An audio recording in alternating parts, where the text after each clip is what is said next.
গীত সংহিতা 53 গীত প্রভু যিশু বলছেন, ঈশ্বর স্বর্গ হইতে মনুষ্য সন্তানদের প্রতি নিরীক্ষণ করিলেন, দেখিতে চাহিলেন বিবেচক কেহ আছে কিনা, ঈশ্বরের অন্বেষণকারী কেহ আছে কিনা।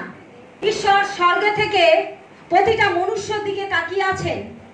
তিনি দেখছেন যে প্রত্যেকটা সন্তানেরা ঈশ্বরের পথে আছে কিনা, ঈশ্বরের পথে আছে কিনা। ঈশ্বর স্বর্গ থেকে মানুষের দিকে তাকিয়ে দেখছেন যে প্রতিটা মানুষ ঈশ্বরের পথে আছেন কিনা, তারা জ্ঞানী কিনা, তারা সুবিবেচক কিনা, তারা আসছেন তো আমার দ্বারেতে, তারা আদেও কি আমাকে প্রেম করে। ঈশ্বর স্বর্গ থেকে দেখছেন, ঈশ্বর স্বর্গ থেকে প্রত্যেকটা মানুষকে দৃষ্টিপাত করছেন। কে আসছে, তারা সুবিবেচক, তারা কি ঈশ্বরের অন্বেষণকারী, তারা কি আমার অন্বেষণ করছে, তারা কি আমার খোঁজ করছে, তারা কি আমার জন্য ক্ষুধার্ত। ঈশ্বর স্বর্গ থেকে দেখছেন। ঈশ্বরের সন্তানেরা যখন কোনো গিটার বাজায়, কোনো ছেলে মানে যারা গিটার বাজায় অলরেডি তারা শিখে গেছে, তাদের কাছে যদি কোনো বাচ্চা এসে বলে আমিও বাজাবো, সে কি পারবে? একই না। একজন যে বাজাতে জানে সে বাজাচ্ছে, একজন বাচ্চা এসে বলছে আমিও বাজাবো, আমিও বাজাতে চাই, সেই যে বাজাচ্ছে সে যদি তাকে শিক্ষা না দেয় তাহলে সে কি বাজাতে পারবে? পারবে না। আপনি আপনার বাড়ি আপনার মনের মতো তৈরি তখনই করতে পারবেন যখন আপনি সঠিক মিস্ত্রিকে কাজে লাগাবেন। আপনি যেরকম ডিজাইন চাইছেন আপনি সেমন ডিজাইন নিজের ইচ্ছা মতো করতে পারবেন? তার জন্য একটা মিস্ত্রির প্রয়োজন হয়, যারা আঁকে, বাড়ির ডিজাইনার। আপনি ভাবছেন আপনি সুস্থ, আপনি ভাবছেন আপনি সবল, আপনি ভাবছেন আপনি পরিপক্ক, আপনার কিচ্ছু হয়নি, কিন্তু যখন আপনি ডাক্তারের কাছে যাচ্ছেন, ডাক্তার আপনার শরীর থেকে রোগ ধরে ফেলছে। তার মানে যারা স্মার্ট, যারা জানে, তারাই ধরতে পারে আপনার ভেতরে কি চলছে। একমাত্র ঈশ্বর যিনি আকাশের স্বর্গে বসে আছে, তিনি সর্বদিকে তাকিয়ে দেখছেন, লক্ষ্য করছেন। মথি 6 বলছে আহত অনেক, মনোনীত কয়েকজন। আসে অনেক মানুষ, আমন্ত্রিত আসে, কিন্তু মনোনীত খুব কয়েকজন। ঈশ্বরের সন্তানেরা পিতা চাইছেন কেউ কি এমন একজন আছে যে আমার জন্য ক্ষুধার্ত, যে আমাকে অন্বেষণ করছে, এমন কেউ জ্ঞানী সুবিবেচক যে আমাকে পেতে চায়, আমার কাছে ক্রন্দন করে বলতে চায় যে বাবা আমি প্রতিদিন তোমার কাছে আমার স্বামী, আমার সন্তান, আমার পরিবার, আমার ফ্যামিলি প্রত্যেকের জন্য আমি চাই, কিন্তু পিতা আজ আমি অল্টার হয়েছি, নিজেকে স্যালেন্ডার করছি তোমার কাছে। তুমি কি চাও আমার জীবনে? তুমি কি চাও আমার জীবনে? তুমি এই দেশের জন্য, তুমি এই রাজ্যের জন্য, তুমি এই পরিবারের জন্য, তুমি প্রতিবেশীর জন্য, তুমি আমার জন্য কি চাও? তোমার ইচ্ছায় সিদ্ধ হোক। এমন কি কেউ আছেন? গীত সংহিতা 53:2 পিতা বলছে আমি স্বর্গ থেকে দৃষ্টি করছি। এমন কেউ কি আছে যে আমার কাছে এসে নতজানু হয়ে নিজেকে স্যালেন্ডার করে দিয়ে বলে পিতা তোমার ইচ্ছা মতো তুমি আমাকে পরিচালনা করো? সাধু সুন্দর সিং এর নাম। সাধু সুন্দর সিং পাঞ্জাবের রামপুরের একজন জমিদার ছিলেন। প্রচুর পয়সা তার বাবার, অর্থনৈতিক জমি জমা, ব্যাংক ব্যালেন্স প্রচুর ছিল সাধু সুন্দর সিং এর। কিন্তু সাধু সুন্দর সিংকে যখন প্রভু যিশু দর্শন দেন, তিনি সমস্ত সম্পত্তি, আত্মীয় স্বজন, পরিবার সবকিছু ত্যাগ করে নিজেকে উজাড় করে দেন প্রভু যিশুতে। তিনি তার সম্পত্তির জন্য আকাঙ্ক্ষা করেননি, তিনি তার পরিবেশের জন্য আকাঙ্ক্ষা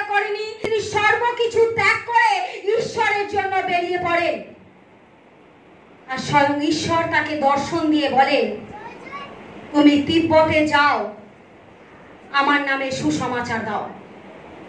তুমি তিব্বতে যাও আর আমার নামে সুসমাচার দাও।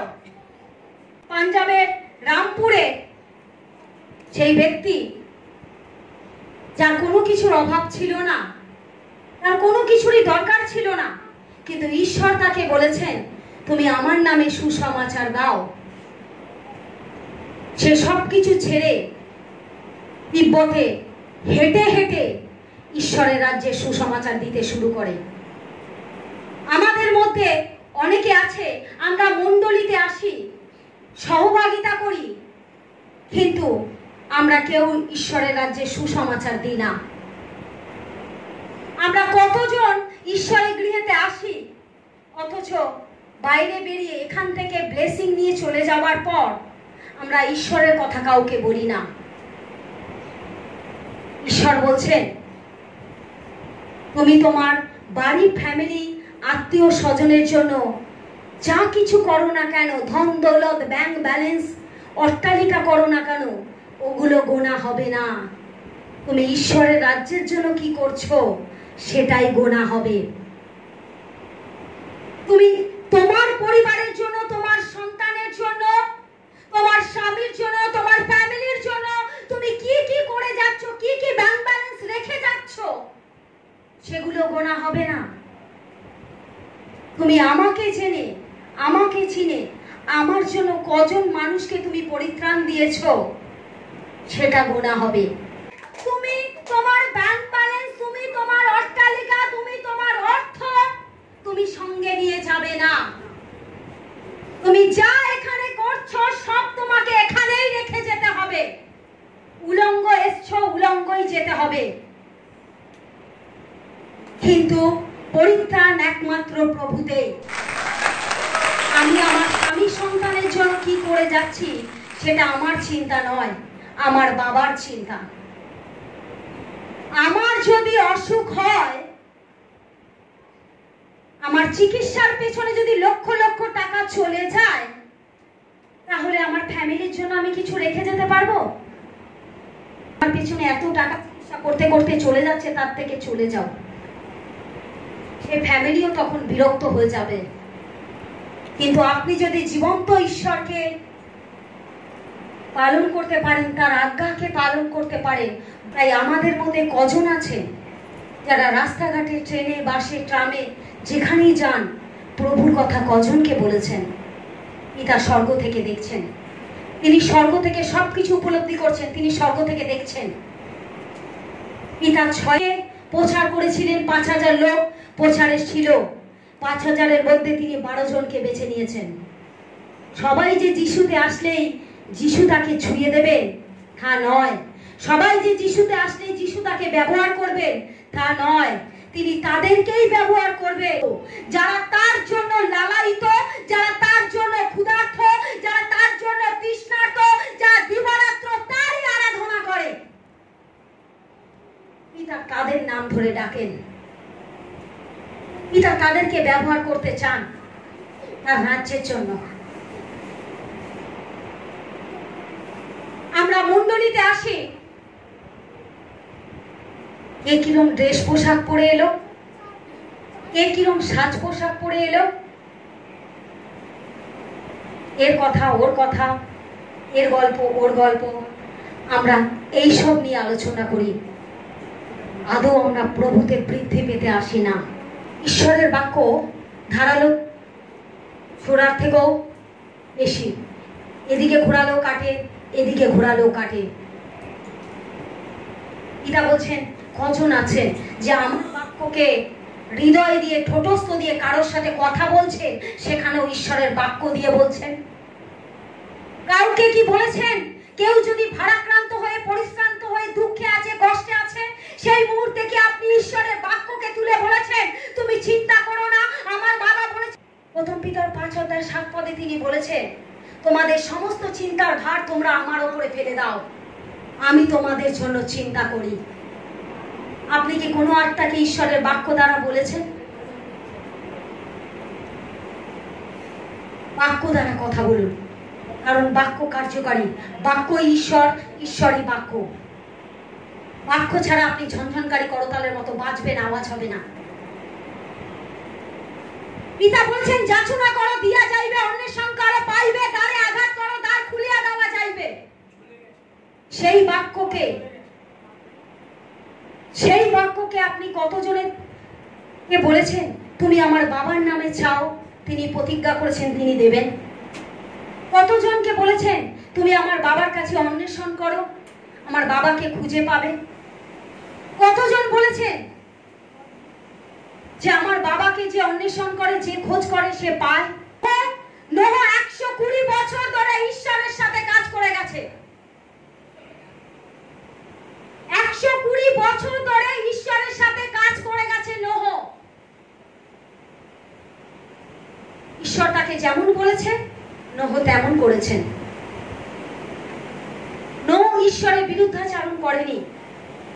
যারা হারিয়ে যাচ্ছে, যারা অন্ধকারে পড়ে আছে, পিতা বলছেন তুমি তাদেরকে আমার কথা বলো।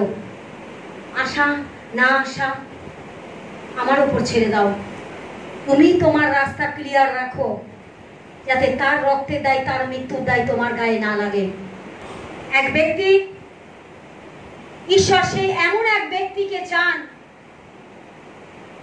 যিনি ঈশ্বরের কাছে নিজেকে স্যালেন্ডার করে বলবে যে পিতা, আমি সেই দাসী, আমি সেই দাস, আমি নিজেকে তোমার হাতে স্যালেন্ডার করে দিই, তুমি যেমনটি চাও তুমি তেমনটি পরিচালনা করো আমায়। কতজন আছেন? আমরা কতজন ভোরবেলা উঠে বাইবেল পড়ি, কতজন অল্টার হই, কতজন তার কাছে ক্রন্থন করি আর বলি প্রভু তুমি আমাকে তোমার কাজের জন্য ব্যবহার করো। আমরা শুধু নিজেদের জন্য, আমার এটা চাই, আমার ওটা চাই, আমার সেটা চাই, আমার ব্যাংক ব্যালেন্স চাই, আমার অর্থ চাই, আমি সুস্থতা চাই, আমার স্বামী চাই, আমার বিবাহ হচ্ছে না, বর চাই, শুধু চাই চাই চাই। আজ কি ড্রেস পোশাক পরবো, কাল কি পরবো, শুধু চাই। কিন্তু একবারও পিতার ইচ্ছার কথা আমরা জানতে চাই না। পিতা তুমি কি চাও? তুমি কি চাও আমার জীবনে? আমরা একবারের জন্য সেটা বলি না। ঈশ্বরের সন্তানেরা, পিতা বলছে তোমাদের মধ্যে কি এমন কেউ আছে যে আমার কাছে এসে বলে পিতা তুমি আমাকে ব্যবহার করো? আদি পুস্তক কার লেখা? মসির লেখা। ঈশ্বর মসিকে বলেছে, মসি লিখেছে। হালেলুয়া! ঈশ্বর পরিচালনা করেছে, মসি লিখেছে। এটাই ঈশ্বরের কাছে প্রে করুন, পিতা আমি বাইবেলের অনেক কিছু জানি না। এটাই অল্টার হয়ে জিজ্ঞেস করুন, প্রভু আমি বাক্যে অনেক কিছু জানি না, তুমি আমাকে জানতে সাহায্য করো। নোহকে পিতা তুমি আমাকে জানাও, আমি জানতে চাই। আদি পুস্তক 6 অধ্যায়, নোহ ঈশ্বরের একজন দাস ছিলেন। তিনি একজন ঈশ্বরের দাস ছিলেন। নোহকে ঈশ্বর ব্যবহার করেছিল। নোহ তুমি যাও একটা জাহাজ নির্মাণ করো, যেখানে ঝড় নেই, বৃষ্টি নেই, তুফান নেই, কিছু নেই, সেখানে ঈশ্বর নোহকে বলছে নোহ তুমি জাহাজ তৈরি করো। কি অদ্ভুত না? যেখানে মরুভূমি, যেখানে খটখটে রোদ্দুর, যেখানে বৃষ্টির কুল কিনারা পর্যন্ত নেই, বিন্দু মাত্র নেই, সেখানে ঈশ্বর হঠাৎ করে নোহকে বলে দিল নোহ তুমি জাহাজ তৈরি করো। নোহ কিন্তু কোশ্চেন করেনি। নোহ ঠুক ঠুক করে জাহাজ তৈরি করতে শুরু করে দিয়েছেন। ঈশ্বরের আজ্ঞা মতো সে জাহাজ কমপ্লিটও করেন। কারণ নোহ জানে ঈশ্বর যখন আমাকে বলেছে তার মানে বৃষ্টি আজ হোক কাল হোক 5 বছর বাদে হোক হবে। আমাকে যখন বলেছে আমি তার আজ্ঞা মতো পালন করব। আমরা কজন ঈশ্বরের আজ্ঞা পালন করি?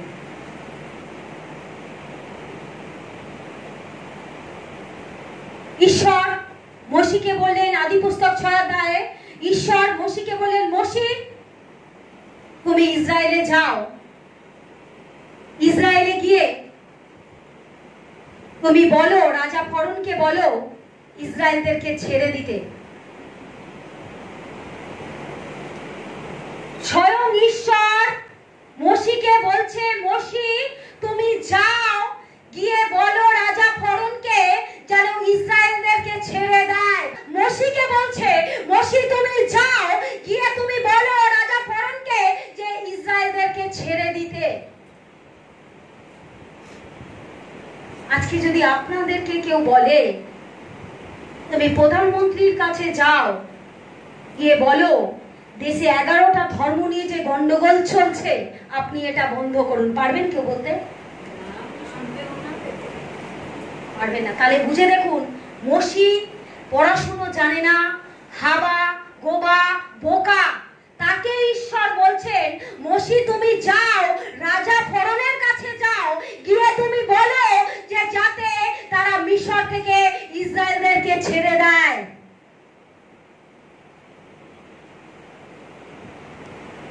মসি চিন্তা করছে এমন জায়গায় আমাকে পাঠাচ্ছে, আমি ফিরে আসবো কিনা জানি না, কারণ ইসরায়েলদেরকে মিশরীয়রা আটকে রেখেছিল। সেই রাজার কাছে বলতে বলছে তুমি গিয়ে বলো যেন ইসরায়েলদেরকে ছেড়ে দেয়। ঈশ্বর জানে যে মসিকে আমি কেন পাঠাচ্ছি। ঈশ্বর কি চাইলে পারতেন না গাব্রিয়েলকে, মিখাইলকে, স্বর্গীয় দূতকে পাঠিয়ে দিতে সেই রাজা ফরনের কাছে? ঈশ্বর কি পারতেন না স্বর্গীয় দূত ফরনের কাছে পাঠিয়ে ইসরায়েলদেরকে রক্ষা করার জন্য? যদি গাব্রিয়েল মিখাইল প্রভু ফরনের কাছে যেত, ফরন তো মনে হয় স্বর্গীয় দূতকে দেখেই নতজানু হয়ে প্রণাম করত। স্বর্গীয় দূতকে ফরন দেখে, স্বয়ং রাজা দেখে তাকে প্রণাম করত স্বর্গীয় দূতকে দেখে। কিন্তু ঈশ্বর সেটা করেনি। ঈশ্বর এমন একজনকে পাঠাচ্ছে যার কোনো যোগ্যতা নেই, যার কোনো যোগ্যতা নেই, যার কোনো ক্ষমতা নেই। না সে পিএইচডি করেছে, না ভালো কলেজে পড়েছে, না কোনো শিক্ষাগত যোগ্যতা আছে, না সে বলবান, না সে শক্তিশালী, কিচ্ছু নয়। কিন্তু ঈশ্বর তাকেই বেছে নিয়েছেন। বলছে মসি তুমি যাও, গিয়ে বলো ইসরায়েলদেরকে ছেড়ে দিতে।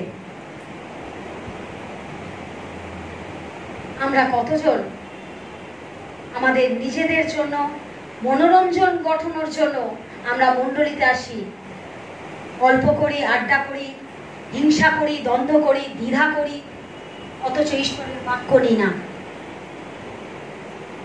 আমি দেখাই আমি সব শুনছি, কিন্তু আদেও নয়। ঈশ্বর বলছেন তুমি ঝনঝনকারী করতালের মতো, তুমি বাঁচবে, আওয়াজ হবে না, তুমি যতই আমার কাছে ক্রন্দন করো, কারণ তোমার হৃদয় ক্লিন নেই, তোমার হৃদয় চঞ্চলে পরিপূর্ণ। ঈশ্বর বলছেন আমি এমন একজনকে চাই যে আমার জন্য ক্ষুধার্ত। সেম কথা, সেম জিনিস তিনি গীত সংহিতার 14:2-তেও বলেছেন। গীত সংহিতার 53:2-তে তিনি যা বলেছেন 14:2-তেও তিনি তাই একই কথা বলেছেন। তিনি স্বর্গ থেকে দেখছেন প্রত্যেকটা মনুষ্যকে, যে কে তার প্রতি জ্ঞান নিয়ে, বুদ্ধি নিয়ে, সুবিবেচক নিয়ে ঈশ্বরের রাজ্যের জন্য ছুটে বেড়ায়, ঈশ্বরের জন্য ক্রন্দন করে, ঈশ্বরের জন্য লালায়িত। কজন? পিতর সে একজন ছিল, সে সংসার ধর্ম সমস্ত কিছু ত্যাগ করে ঈশ্বর তাকে একবার ডেকেছেন, সে নৌকায় জাল ঠাল সমস্ত কিছু ফেলে ঈশ্বরের অন্বেষণকারী হয়ে গেল। জোনা সেও একজন। ঈশ্বর জোনাকে বলেছে জোনা তুমি নিনবেতে যাও, তুমি প্রভুর সুসমাচার দাও। জোনা নিনবেতে না গিয়ে তরশিশে জাহাজে উঠে তরশিশে পলায়ন করে। যখন জাহাজ ছেড়ে দেয়, 2 কিলোমিটার, 4 কিলোমিটার, 6 কিলোমিটার চলে যায় জাহাজ, তখন জোনা ভাবে আমি তো বেশ ভালোই আছি, আমার কিছুই হচ্ছে না, আমাকে তার মানে কেউ দেখছে না। যখন মাঝখানে চলে যায় জাহাজ, ঈশ্বর তখনই ঝড় তোলে, তখনই ঝড় তোলে, তুফান তোলে। সেই জাহাজের লোকেরা ভাবে হঠাৎ করে এই তুফান কোথা থেকে চলে এলো? এই তুফান তো ছিল না। আমাদের এই লঞ্চের মধ্যে, জাহাজের মধ্যে এমন কোন ব্যক্তি যে পাপ করেছে, যার সাজা ঈশ্বর এই ঝড়ের মাধ্যমে দিয়েছেন?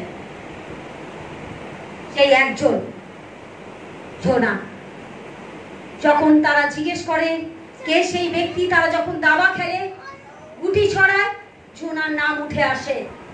তখন জোনাকে জিজ্ঞেস করে, জোনা তুমি কি অপরাধ করেছো? তখন জোনা বলে, আমি ঈশ্বরের বিরুদ্ধাচরণ করেছি। আমি যাকে চিনি, আমি যাকে জানি, যার সাথে আমার সাথে আনাগোনা আছে, যার সাথে বাবার সাথে সম্পর্ক আছে, ঈশ্বর তাকেই ব্যবহার করতে চায়। প্রভু যিশু যখন একা প্রচার করেছিল, সেখানে 5000 লোক দাঁড়িয়েছিল, সেখান থেকে 12 জন উঠে এসেছিল, 5000 জন কিন্তু আসেনি। তাই পিতা বলছে যে আমার কাছে আসে, আমি যাকে মনোনীত করি, যাকে আমি চাই আমার রাজ্যের জন্য, ঈশ্বরের রাজ্যের কাজ কখনো থেমে থাকে না। ঈশ্বরের রাজ্যের কাজ কখনো থেমে থাকে না। ঈশ্বর কাউকে না কাউকে সেখানে দাঁড় করিয়ে দেন। তাই আমরা যার সঙ্গে পরিচিত, যার সাথে আমার কথাবার্তা, যার বাবার সাথে আলাপ, আমরা তাকেই প্রভুর কথা বলি। ঈশ্বরের দ্বিতীয় আগমন সন্নিকট। পিতা কখন আপনার জীবনে ঘুরে দাঁড়াবে আপনারা নিজেরাও জানতে পারবেন না। সেটা দুপুর হতে পারে, সেটা ভোর হতে পারে, সেটা সকাল হতে পারে। ঈশ্বর হয়তো চলতি পথে বেরিয়ে গেছে, আপনাকে দেখে মুড় ঘুরে বলছে, এ গাছে তো ফল নেই, এ গাছে তো পাতা ভর্তি। সে ডুমুর গাছের মতো, গাছ আছে, পাতা আছে, ফল নেই। সে গাছ ঝঞ্ঝনকারী করতালের মতো। সেই ডুমুর গাছকে কিন্তু ঈশ্বর অভিশাপ দিয়েছিলেন, কারণ তিনি সেই মুহূর্তে ক্ষুধার্ত ছিলেন। তিনি ক্ষুধার্ত ছিলেন, তাই সে ডুমুর গাছে ফল পায়নি। তিনি অভিশাপ দিলেন, ডুমুর গাছে শুকিয়ে যাক। ডুমুর গাছ শুকিয়ে যায়। আজকে কি ঈশ্বরের লড়াই সেই ডুমুর গাছের সাথে? যে বিশ্বব্রহ্মাণ্ড সৃষ্টিকারী কিংবদন্তি রাজাদের রাজা, তার কি লড়াই একটা ডুমুর গাছের সাথে? কোনো মতেই নয়। লড়াই আমাদের সাথে। তিনি দেখতে চাইছে প্রত্যেকটা গাছে কটা ফল আছে। আপনি কি ভাবছেন আমি এখানে দাঁড়িয়ে আছি, উনি দ্রাক্ষা লতা, আমি শাখা, আমার শাখায় এই ফলগুলো ধরে আছে। 15 অধ্যায় তিনি বলেছেন, আমি সেই দ্রাক্ষা লতা, আমি সেই গাছ, যে গাছে ফল নেই সে গাছ আমি ছেঁটে ফেলে দিই। আবর্জনা আমার গাছের পাশে আমি রাখতে দিই না, আমার গাছের ছায়ায় আমি আবর্জনা রাখতে দিই না। তাই তার এই ছায়াতে তিনি ডাল, আমি তার শাখা, তিনি দ্রাক্ষালতা, তিনি গাছ, আমি তার ডাল। এই ডালের পাশে যে ফলগুলো ধরে আছে, সেই ফলের পাশে যদি একটাও আগাছা থাকে, তিনি ছেটে বাদ দিয়ে দেন, কারণ ওই আগাছার জন্য ফলের ক্ষতি হতে পারে। তিনি চান না একটা সন্তানও তার বিনষ্ট হোক। তিনি চান না আর একটা সন্তানও হারিয়ে যাক। যারা ঈশ্বরকে প্রেম করতে পারে না, তারা কখনো মানুষকে প্রেম করতে পারে না। তিনি আপনার হৃদয় করতে পারছেন, তাই তিনি স্বর্গ থেকে দেখছেন প্রত্যেকটা সন্তানকে, কে ফলবান, কে ফলবান নয়, কে ঈশ্বরের সুসমাচার দিচ্ছে, কে দিচ্ছে না, কে কজনকে বলছে, কজনকে বলছে না। 2 পদ বলছে, ঈশ্বর স্বর্গ হইতে মনুষ্য সন্তানদের প্রতি নিরীক্ষণ করিলেন, দেখিতে চাইলেন বিবেচক কেহ আছে কিনা, ঈশ্বরের অন্বেষণকারী কেহ আছে কিনা। ঈশ্বর স্বর্গ থেকে নিচে মানুষের দিকে তাকিয়ে দেখলেন, দেখতে চাইলেন কেউ সত্যিকারের জ্ঞান নিয়ে চলে কিনা, কেউ ঈশ্বরের ইচ্ছা মতো চলে কিনা। ঈশ্বর স্বর্গ থেকে সব মানুষের প্রতি দৃষ্টিপাত করে, তিনি দেখেন সুবিবেচক কেউ আছে কিনা। কিন্তু একবারের জন্য প্রভুর কাছে এসে বা ঘরেতে আলটা হয়ে বলি কি, যে পিতা তুমি আমার জীবনে কি চাও? একবারের জন্য কি নিজেকে স্যালেন্ডার করে বলি, পিতা আমি তোমার হাতে নিজেকে সঁপে দিলাম, তুমি যেমনটি চাও তুমি তেমনটি আমাকে ব্যবহার করো, তোমার ইচ্ছা সিদ্ধ হোক?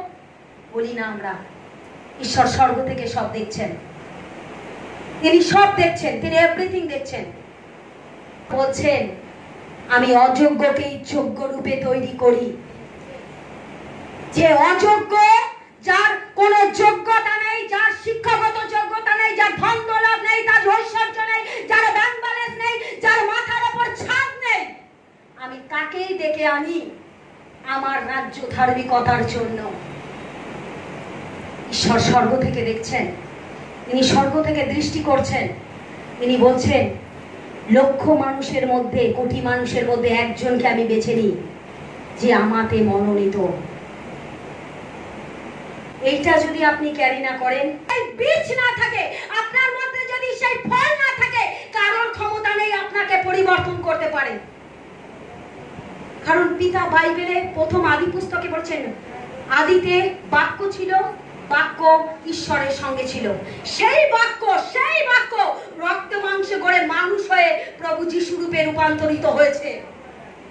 আপনার জীবনে তখনই পরিবর্তন হবে যখন আপনার ভেতরে বীজ থাকবে। একটা বীজ যদি মাটিতে লাগান গাছ হবে কিনা, ফল হবে কিনা? তাহলে আপনার মধ্যে যদি সেই বাক্যের বীজ যদি না থাকে, ফল আপনি আশা করেন কি করে? আমি চাইছি বাড়ি, আমি চাইছি গাড়ি, আমি চাইছি ব্যাংক ব্যালেন্স, আমি চাইছি সন্তান, আমি চাইছি অসুস্থতা থেকে বেরোতে সুস্থতা, কিন্তু আমার মধ্যে বীজ নেই। জীবন্ত ঈশ্বরকে করুণা করা যায় না। তিনি আপনাকে করুণা করেছেন, তাই আপনি বেঁচে আছেন এখনো। তিনি আপনাকে করুণা করেছেন, তাই আপনি বেঁচে আছেন, সুস্থ আছেন। একটু হসপিটালে, একটু নার্সিং হোমে গিয়ে দেখুন, একটু অক্সিজেনের জন্য কিভাবে তারা হাউ উত্তাস করছে, একটু গিয়ে দেখুন।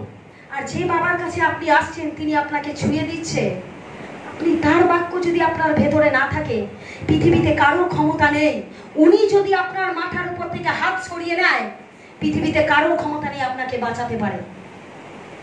সেই বাবা বলছেন তুমি আমায় ডাকো বা নাই বা ডাকো, আমি তোমাকে অক্সিজেন যোগাবো। যে বাবা এত সুন্দর প্রেমের কথা বলেছে, আমি ডাকি বা নাই ডাকি তিনি আমার ডাকে সাড়া দেবেন। আর সেই বাক্য যদি আমার ভেতরে না থাকে, বাবা কি আমার সঙ্গে থাকবেন? বাবা বলবে আমি তোমাকে উদার প্রেম দিয়েছি, তুমি আমাকে কি প্রেম দিয়েছো? তোমার জন্য আমি আমার একমাত্র পুত্রকে দিয়ে দিয়েছি, তুমি আমার জন্য কি করেছো? তুমি আমার জন্য কি 1 ঘন্টা বাইবেল পড়তে পারো না? তুমি আমার জন্য কি আধা ঘন্টা বাইবেল পড়তে পারো না? সকালে 15 মিনিট, বিকেলে 15 মিনিট তুমি কি সময় পাও না? সমস্ত কাজ সেরে কি তুমি আমার জন্য 15 মিনিট বার করতে পারো না? তুমি চাইছো আমার কাছে এত বড় লিস্ট, অথচ আমার বীজ তোমার ভেতরে নেই। উনি সেই জীবন্ত জল, যে ওনাকে খায় সে কখনো পিপাসিত থাকে না, সে কখনো ক্ষুধার্ত থাকে না। সেই বীজ যদি আপনার ভেতরে না থাকে, আপনি যতই যিশু যিশুকে ডাকুন, তার জীবনে ঝড় আসবেই আসবে, আসবেই আসবে। যদি ঝড় থেকে আপনি নিজেকে উঠাতে চান, তাহলে বাক্যকে আপনি ভেতরে রাখুন। তুমি ভয় করিও না, তুমি লজ্জিত হবে না, তুমি অপমানের ভয় করো না, তোমাকে অসম্মানিত হবে না তুমি। তাহলে আমার বাবা বাক্যেতে অ্যান্সার দিয়ে দিয়েছে, কারণ আমি জানি তিনি কথা বলেন। আপনি যখন বাইবেল পড়বেন, আপনি বুঝতে পারবেন আপনার বাবা, আপনি যে প্রার্থনা দিয়েছেন, সেই প্রার্থনার অ্যান্সার তিনি বাইবেলে তো উত্তর দিয়ে দিয়েছেন। তিনি কথা বলেন, বাইবেলের মাধ্যমে কথা বলেন। তিনি লজ্জিত করবেন না, কাউকে লজ্জিত করবেন না। তিনি বলছেন যে আমাদের উপর যে ভরসা রাখে, আমার উপরে যে বিশ্বাস রাখে, তাকে আমি লজ্জিত করব না। ঝড় আসবে, তুফান আসবে, সংকট আসবে, তিনি তুলে ধরবেন যদি আপনার মধ্যে সেই বীজ থাকে। আপনার যখনই ঝড়, তখনই বাক্যকে তুলে ধরুন। পিতা তুমি তো বলেছো সংকটের দিনে তোমাকে ডাকলে তুমি নাকি আমার ডাকে সাড়া দেবে, তাহলে কোথায় তুমি? বাক্য তুলে ধরুন। আপনি বলুন পিতা তুমি না বলেছো তোমার কাছে চাইলে পাওয়া যাবে, আমি তোমার কাছে চাইছি, তুমি দাও। তুমি না জীবন্ত বাক্য কথা বলুন। আপনি বাক্যের মাধ্যমে, তুমি না বলেছো আমাদের সমস্ত চিন্তার ভার তোমাকে দিলে আমরা নিশ্চিন্ত থাকবো, আজ আমি তোমাকে দিচ্ছি, তুমি আমাকে নিশ্চিন্ত করো। বাক্যেতে বলুন, কথা বাক্য দিয়ে বলুন বাবার সাথে। আজকে যদি আপনার ছেলে মেয়েকে ছোটবেলা থেকে আপনি না অ আ ক খ হাতে ধরে না শেখান, ছেলে মেয়ে শিখবে? তাকে আপনাকে নিয়ে বসাতে হবে, তবে সে তৈরি হবে। আপনারাও আশা করেন ওই ছেলে বড় হয়ে কিছু একটা হবে, ওই মেয়ে বড় হয়ে কিছু একটা হবে, আমাদের বৃদ্ধ বয়সে দেখবে। আশা করি কিনা আমরা মায়েরা? কিন্তু আমরা তখনই আশা করব যখন তাকে আমরা সময় দেব, তার পেছনে পরিশ্রম করব, তার পেছনে খাটবো, তার পেছনে দৌড়াবো, তবে সে কিন্তু সন্তান মানুষের মতো মানুষ হয়। আজকে যদি বাবার কাছে যদি আপনি সময় না দেন, সে বাবার কাছে আমি যত বড় লিস্ট দিই না কেন, সে বাবা কটার অ্যান্সার দেবে? বাবা কখনো তার সন্তানকে ছাড়েন না, ত্যাগ করেন না। কিন্তু যেটা আমার জীবনে মেন দরকার সেটাই আমি পাচ্ছি না, যেটা আমি চাইছি সেটা আমার হচ্ছে না। তার কারণ একটাই, আমার ভেতরে সেই বীজ বা ফলটা হচ্ছে না বলে। Hallelujah, hallelujah. ঈশ্বরের সন্তানেরা বিশ্বাসে বাবার সাথে কানেক্টিং থাকুন পাওয়ার জন্য। হালেলুয়া।